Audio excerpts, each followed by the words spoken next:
Hi guys, Drew here, back with another video, and in today's video, we discuss another episode of Drew Talks Caps, where I discuss how the St. John's Junior Caps have been doing as of late, and not gonna lie, they've been doing pretty well.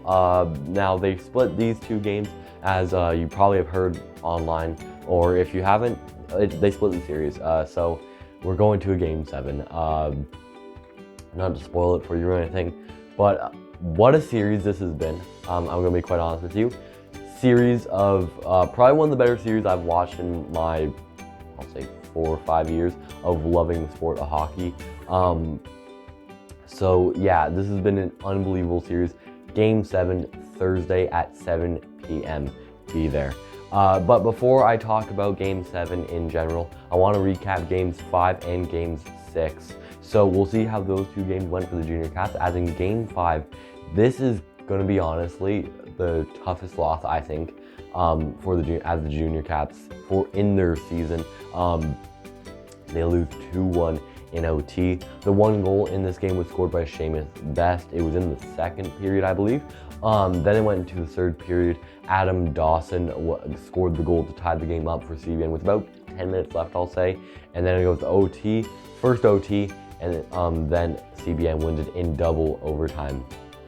Adrian Green scores the OT winner. He was the 48th overall draft pick by the Yarmouth Marines in the MHL draft, which is Junior A in Nova Scotia. So maybe he'll play there next year. Not quite sure just yet.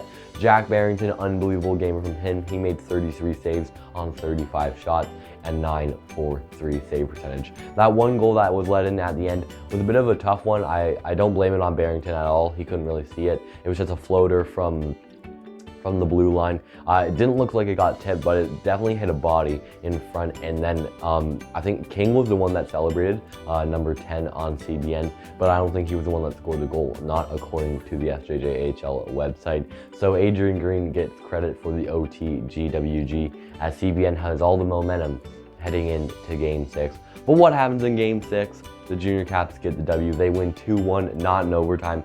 Unbelievable game from the Junior Caps this game. The two goals in this game, Andy Knight scored the first goal. This honestly was probably my favorite game, one of my favorite games this season. Andy Knight opens up the scoring, as I said before, and the game winner in this game goes to Noah Boland.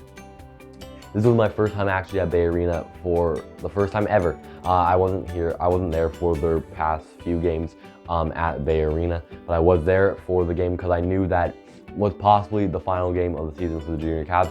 Thankfully it wasn't, but it was an overall great game. I was probably the only person rooting for the Caps in the stands. So funny story, when Knight scored, I got up and I kind of clapped and cheered, and pretty much the whole arena, it felt like the whole arena was just staring at me like I was like, wrong arena you're at right now, which was kind of funny. And then I celebrated even harder with Boland, and the kid sitting in front of me, don't even know his name, but he was just looking at me and he had those like dog eyes when you're sad or something. But yeah, I was celebrating pretty hard.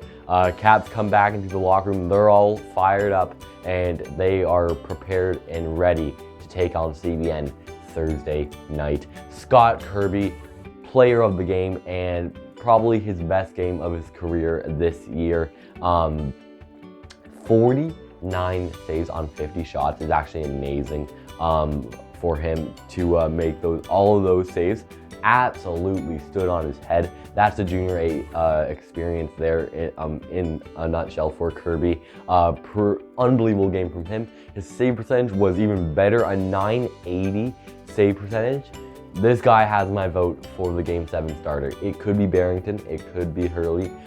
In my opinion, Scott Kirby deserves it most. He definitely had the best game throughout the series. Credit Barrington in Game 5, but yeah, Scott Kirby deserves that Game 7 start. He's my vote for it, at least.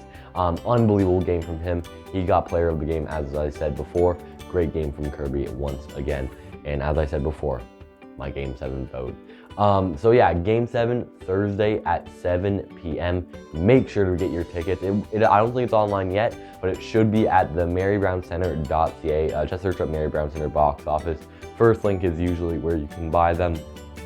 Make sure you're able to make it to Game 7, the final game of of the SJJHL season. What a ride it's been.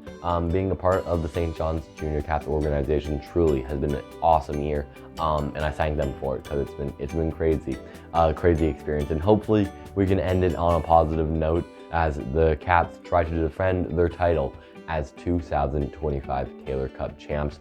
Or will CBN take the Caps and win it in the Caps barn? They did it a few years ago. Can they do it again? Only time could tell. And who will win it all? I think it's going to be the Caps. I'm not even trying to be biased. I think that they can do it. The only way I can see CBN winning Game 7 is if Alex Crane actually stands on his head. The Caps have played really well defensively against him. They've shut him down on certain plays. I know when they opened up the series, it felt like he was buying goals every now and then. Scored a hat trick, I believe, in Game 1. But the Caps have learned this series that a way to shut him down, a way to make sure he doesn't get those much huger opportunities as he has been all season. So will the Caps be able to shut down Crane and the other Crane, Dawson Crane, really good player as well. Damian Laundrie is unbelievable for the Stars. I didn't even give him much credit in the preview, but man, that guy skates like the wind. But hey, doesn't matter. Game 7, all the marbles, the final dance, Thursday night. Caps, Stars. Who will win it all? Well, we're going to find out in the next Drew Talk Caps episode. I may have another episode out for a preview of Game 7, so stay tuned for that. But for now, thank you guys for watching today's video. If you really liked it, you can like this video. You can subscribe if you really liked it. We're on the road to 300 subs, so if you can hit that subscribe button down below, it would mean a lot to me. Caps, Stars, as I said before, Game 7 Thursday night. Make sure to get your tickets. We're going to try to pack that barn as big as we can, maybe as big as Game 6 for the Growlers. I'm not going to try to toot the Caps horns too much, but maybe we can just get it happening in the Mary Brown Center to pack the arena to get the Game 7 W, rooting for the Junior Caps, of course. That's it for today's video, guys, and I'll talk to you all again soon.